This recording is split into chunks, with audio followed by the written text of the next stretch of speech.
இந்த magic want tool அப்படிங்கிறத click பண்ணி நம்ம ஈஸியாக நம்ம ரிமூவ் பண்ணிட்டோம். சப்போஸ் வந்து பேக்ரவுண்டில் நிறைய ஆப்ஜெக்ட்லாம் இருந்துச்சு அப்படின்னா அதை எப்படி நம்ம delete பண்ணுறது, எப்படி நம்ம எரேஸ் பண்ணுறது அப்படிங்கிறத நம்ம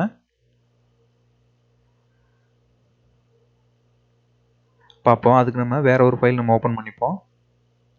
ஓப்பன் ஆப்ஷனில் போயிட்டு நம்ம பேக்ரவுண்டில் ஆப்ஜெக்ட் இருக்கிற மாதிரி ஏதாவது ஒரு ஃபைல் நம்ம ஓப்பன் பண்ணுவோம். ஓகே, இப்போ நம்ம இந்த ஃபோட்டோவில் பார்த்துருப்பீங்க. ஈவன் ஃபோட்டோவில் பேக்ரவுண்டில் நிறைய ஆப்ஜெக்ட் இருக்குது. இப்போ இந்த மேஜிக் வாண்ட் டூலை கிளிக் பண்ணிங்க அப்படின்னா உங்களுக்கு பர்டிகுலர் பாயிண்ட் மட்டும்தான் செலக்ட் ஆகும். நீங்கள் திரும்ப எங்கே நீங்கள் செலக்ட் பண்ணுறீங்களோ அந்த பாயிண்டில் ஆப்ஜெக்ட் இல்லாத இடம் மட்டும்தான் செலக்ட் ஆகும். உங்களுக்கு வந்து ப்ராப்பராக செலெக்ஷன் வந்து ப்ராப்பராக இருக்காது. அப்படிங்கிறதுனால இந்த ஆப்ஷன் வந்துட்டு இந்த இமேஜுக்கு சூட்டபுளாக ஆகாது. அப்படிங்கிறதுனால இந்த ஆப்ஷன் வந்து யூஸ் பண்ண முடியாது. ஸோ வந்துட்டு Ctrl+Z கொடுத்துருங்க. இப்போ வந்துட்டு நீங்கள் பென்சில் டூலை யூஸ் பண்ணி தான் இதை நீங்கள் கட் பண்ண முடியும். பென்சில் டூல் வந்து எங்கே இருக்குன்னு பார்த்தீங்கன்னா இங்கே இருக்குது பாருங்கள். இதை கிளிக் பண்ணுங்கள். ஜஸ்ட் கிளிக் பண்ணிவிட்டு இப்போ இது வந்து உங்களோட கீபோர்டில் வந்து Ctrl+ அமுக்குங்க. ப்ளஸ்ஸை ப்ரெஸ் பண்ணிவிட்டு இமேஜ் வந்துட்டு உங்களால் எந்த அளவுக்கு ஜூம் பண்ண முடியுமோ அந்த அளவுக்கு ஜூம் பண்ணிக்கங்க.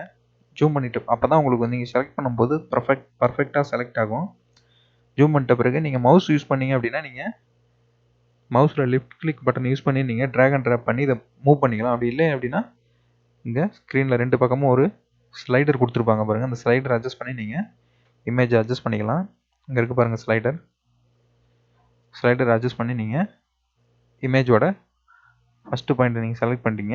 எந்த பாயிண்ட்லேருந்து வேணாலும் நீங்கள் ஆரம்பிக்கலாம். நான் அந்த ஹேர் பாயிண்ட்லேருந்து ஆரம்பிக்கிறேன். நல்லா ஜூம் பண்ணிக்கிங்க. ஜூம் பண்ணிட்ட பிறகு பென்சில் டூலை வச்சு ஃபஸ்ட்டு பாயிண்ட்டுக்கு கிளிக் பண்ணிட்டேன். நெக்ஸ்ட் பாயிண்ட்டு, அடுத்து நெக்ஸ்ட் பாயிண்ட்டு, அடுத்து நெக்ஸ்ட்டு, இந்த மாதிரி கிளிக் பண்ணிக்கிட்டே வாங்க பொறுமையாக. உங்களுக்கு தெரியும் எது இந்த ஹேரோட எட்ஜெலாம் உங்களுக்கு தெரியும் தெளிவாக. ரொம்ப ஜூம் பண்ணிட்டீங்கன்னா உங்களுக்கு தெரியாது. அதனால் ஓரளவுக்கு மீடியமாக ஜூம் பண்ணிக்கங்க. ஜூம் பண்ணிவிட்டு பென்சில் டூலை வச்சு அழகாக செலக்ட் பண்ணுங்கள்.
ஓகே, இப்போ அதேமாரி நீங்கள் இந்த இமேஜோட ஒரு பக்கம் சைடு ஃபுல்லாக நான் செலக்ட் பண்ணிட்டேன்.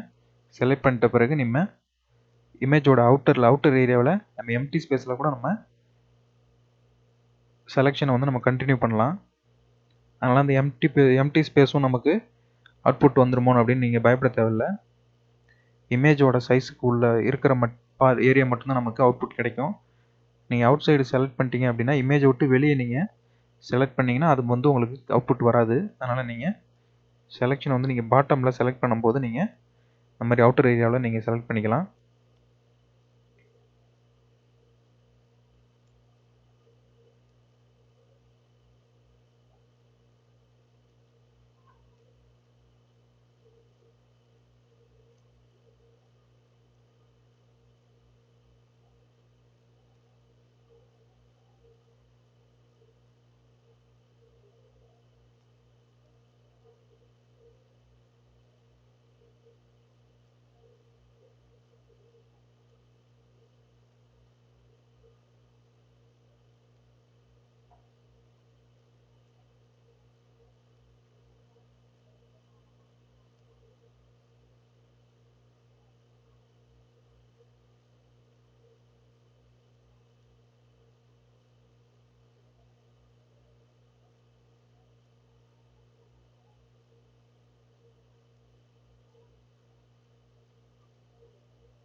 ஓகே, இப்போ நம்ம ஃபைனலாக செலக்ட் பண்ணி முடித்த உடனே நம்ம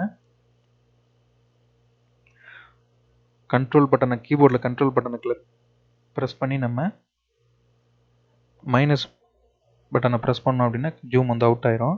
இப்போ நம்ம செலெக்ஷன் பண்ணது வந்து நம்ம ஏற்கனவே இந்த மேஜிக் வாண்டு டூலை வச்சு செலக்ட் பண்ணது நமக்கு அது ஒரு சைடில் எக்ஸ்ட்ரா ஒரு செலெக்ஷன் மாதிரி இருக்குது. நீங்கள் அதை கண்டுக்க தேவையில்ல.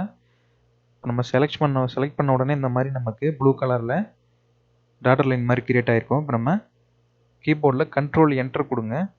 கண்ட்ரோல் ப்ரெஸ் பண்ணி என்டர் கொடுத்தீங்கன்னா செலெக்ஷன் வந்து நமக்கு பர்ஃபெக்டாக நமக்கு செலக்ட் ஆகிருக்கு. நம்ம செலெக்ஷன் பண்ண ஏரியா மட்டும் நமக்கு பர்ஃபெக்டாக செலக்ட் ஆகிருக்கு. பார்த்தீங்கன்னா தெரியும். இந்த யுவன் ஃபோட்டோவும் யுவன் உட்காந்துருக்க அந்த சேரும் நம்ம சேர்த்து செலக்ட் பண்ணியிருக்கோம். இப்போ வந்துட்டு நமக்கு ஏற்கனவே நம்ம முன்னாடி வீடியோவில் சொன்ன மாதிரி இப்போ நம்ம செலெக்ஷன் பண்ண அந்த ஏரியா மட்டும் நம்ம ஒரு டூப்ளிகேட் லேயர் ஒன்று க்ரியேட் பண்ண போகிறோம். அதுக்கு நம்ம அந்த லேயர் மெனுவில் இருக்கக்கூடிய அந்த லாக் சிம்பிளை ரிமூவ் பண்ணிவிட்டு கண்ட்ரோல் ப்ரெஸ் பண்ணி ஜே ப்ரெஸ் பண்ணுவோம். கண்ட்ரோல் ஜே கீபோர்டில் கண்ட்ரோல் ஜே கொடுத்தோம் அப்படின்னா தனியாக நம்ம செலெக்ஷன் பண்ண அந்த ஏரியா மட்டும் ஈவன் ஃபோட்டோ மட்டும் நமக்கு பேக்ரவுண்ட் இல்லாமல் ஒரு டூப்ளிகேட் லேயராக கிரியேட் ஆகிடுச்சு. ஏற்கனவே இருக்கக்கூடிய அந்த ஓல்டு லேயர், அதாவது அந்த இமேஜ் பேக்ரவுண்ட் இருக்கக்கூடிய அந்த லேயரை கிளிக் பண்ணி நம்ம பக்கத்தில் இருக்கக்கூடிய டெலிட் அப்படிங்கிற அந்த ஆப்ஷனை கொடுத்துருவோம்.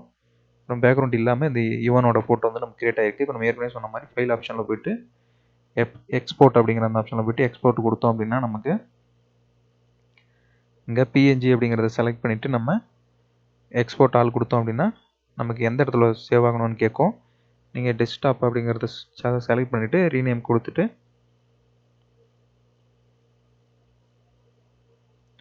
U1 அப்படின்னு சொல்லிட்டு ரீநேம் கொடுத்துட்டு நீங்கள் சேவ் பண்ணீங்க அப்படின்னா சேவ் ஆயிரும் டெஸ்க்டாப்பில். இப்படி தான் ஃப்ரெண்ட்ஸ் நமக்கு எந்த ஒரு ஃபோட்டோவோட பேக்ரவுண்ட் இமேஜ் வந்துட்டு நம்ம ஈஸியாக நம்ம ரிமூவ் பண்ணலாம். ஸோ அடுத்த கிளாஸில் இதேமாதிரி ஒரு இன்ட்ரெஸ்டிங்கான டியூட்டரை பற்றி நம்ம பார்ப்போம். Bye friends.